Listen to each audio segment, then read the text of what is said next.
Automne, collection Cape Town Kids, aux éditions Tyros. On démarre en général par l'écoute de la version audio du roman. C'est un bain de langue qui leur est proposé à ce moment-là. C'est un voyage in English. B, c'est un voyage sous la mer. C, il y aura une surprise pour Halloween. Un voyage sous la mer in English? Quel mystère! Et puis ensuite, dès que c'est possible, c'est eux qui prennent la main et qui prennent la lecture du roman en main.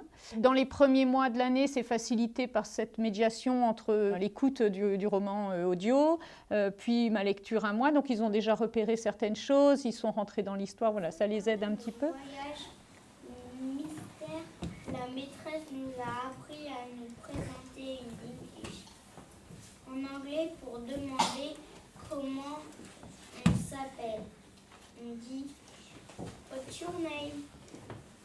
My name is Serge. Hello, what's your name? My name is Serge, ok. Hello, what's your name? Voilà, on se souvient, Larry nous explique que ce mot se prononce Les lettres en rouge, et ben en fait, si on lit pas, on va dire Today is Tuesday.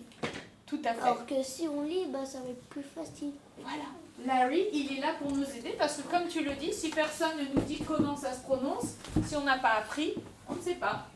Alors ce qui est intéressant justement quand ils commencent à rentrer dans la lecture autonome des romans, une fois qu'on a compris que le « i » en français se lisait « i » et qu'en anglais il se disait « I » pour la plupart du temps, et les connaissances se construisent l'une en parallèle à l'autre, et par opposition, et par comparaison, et par confrontation. Elles sont l'une au service de l'autre pour moi. Quand je m'aperçois que ce « i » là ne se prononce pas de la même façon, ça me met en conscience que, ah ben oui, mais en français, c'est bien « i ». Et donc, voilà, ça structure, je trouve, aussi, ça renforce les compétences phonologiques en français, de par le fait qu'elles soient mises au regard d'une autre façon de faire.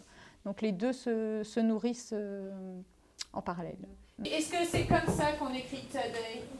Non. Non, là c'est la version... Audio. Oui, c'est la version audio, c'est bien. C'est la version audio de Today. On va pouvoir lire ces mots-là comme si on les lisait en français. Today. Certains enfants ont commencé à lire les romans Tipton Kids assez tôt dans l'année parce qu'ils étaient prêts. Et d'autres ont été plus dans l'écoute pendant un moment et puis s'y sont mis un petit peu après. Enfin voilà, chacun a son rythme. Les CE1, eux, peuvent rentrer dans la lecture autonome du roman très vite parce que justement, ils ont ces correspondances qui sont installées. Voilà. Hello. Goodbye.